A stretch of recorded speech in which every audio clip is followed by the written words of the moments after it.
finally found a use for my baker's rack that I was gifted. I cleaned it up and couldn't decide for a while what to do with it. I was thinking I was just going to have to store it until I get into a spot that I can actually start using it as a baker's rack, but decided to put some jars on there. That way they're kind of out of the floor, and I'm telling you, so far I have really liked being able to just grab my jars off this and I can roll it wherever I need it to be, whether it's to the sink or the stove or just out of the way. Eventually I'd really like to have a walk-in closet that I can roll this into to get it out of the way. But for now, especially during canning season, this has been really, really handy to have them all at arm's reach. I keep the quarts and half gallons in the pantry, but for my smaller ones, pints and jelly jars and jam jars, those type things, I like over here. So I finished getting the kitchen cleaned up and we're prepped and ready for tomorrow. Got our cutting boards all cleaned and we'll be restarting again with broccoli and cauliflower in the morning. Got another thing of soup to do, and then we just have leaves to process, which won't be nearly as time consuming as everything else here. But I wanted to share with y'all a yard sale find I had the other weekend. So we try to go to yard sales and estate sales, auctions, those type things, mostly because you never know what you're going to find, but it's also a great way to find things to stock up your homestead, whether it's canning, preserving, tools. Oh my goodness, I don't think we've bought many tools new, to be honest. Most everything we've acquired has been through yard sales, estate sales, those type things. But anyways, we found this beauty at one. So I hadn't mentioned in a previous video, I had gone over the different canners and I had mentioned that eventually I would really like to add one of these to my kitchen, so I'm thrilled to have this. When I bought it, it was actually only used once last year. The lady that was getting rid of it was moving cross country and just didn't want to take it with her. I feel very blessed that she wasn't taking it with her because I'm thrilled to add this to our kitchen. I'll actually be getting a new stove for it because this thing is pretty heavy. It's the same size as my larger Presto canner, but it is significantly heavier. I believe they said this thing weighs like 30 pounds. Once you add that on top of everything that you're going to pack into it, I'm not comfortable with using that on my glass top stove. So I'm just going to add another stove into the kitchen. Thankfully my husband's an electrician, so he's going to do the wiring for me.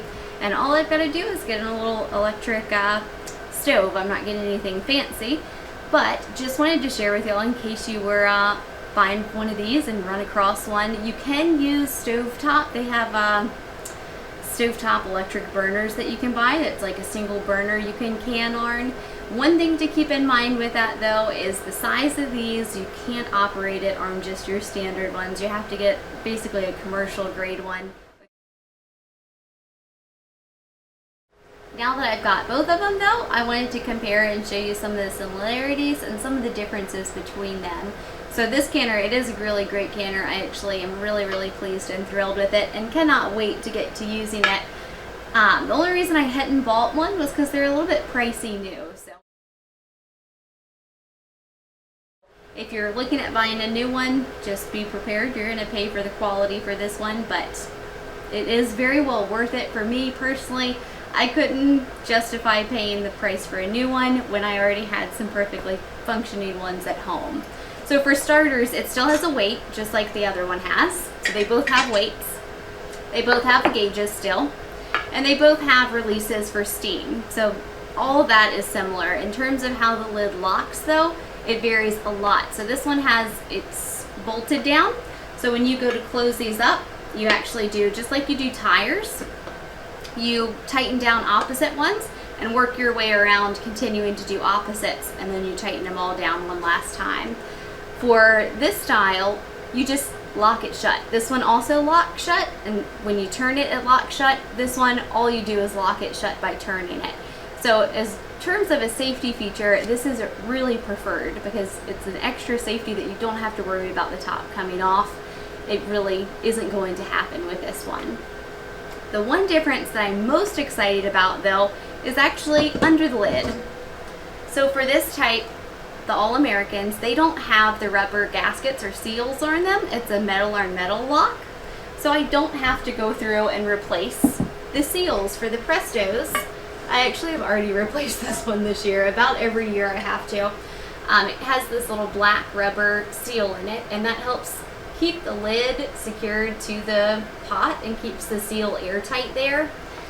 They go bad, and they go bad relatively often. They can dry rot, they can just shrink. That's what happens to mine most often. It's just over the uses. About a season is about all I can get out of one seal, which it's not the worst to replace. Some of them can be a little bit finicky, but more than anything, it's just the hassle of having to replace it and making sure that it doesn't leak. With the Presto ones, when you replace them, you have to keep an eye when you first use them again for steam that can escape through between the seal here once you lock it. If that's not completely airtight, you'll see steam coming out and you won't be able to maintain the proper pressure. And even if you are able to maintain the proper pressure, you have to worry more about the canner running dry, which is not something you want to have happen ever. Thankfully, I've never had that happen, but it is something that you have to kind of worry about, especially with this style where it could, it could leak. Other than that, the canners, these both do half-gallon size jars. You can stack in both of these. If you've never heard of stacking, it's the process of doing one layer of jars and then doing another divider and then doing another layer on top. So the All-American came with 2 of these, so I can actually stack with this. With this one, it didn't actually come with a second piece like that, so I have to put one from one of my other canners in there. However, I'm really looking forward to using this. It's not something that I would have gone out and bought new, but knowing that this lady only used it once, I am really, really excited about using it. I couldn't have asked for a better quality one, that's for sure. In terms of safety, both of these are safe canners to use. You do need to make sure you're following the manuals and the guidelines though for both of them. No matter what canner you're using, that would be the case. They do even have electric canners now.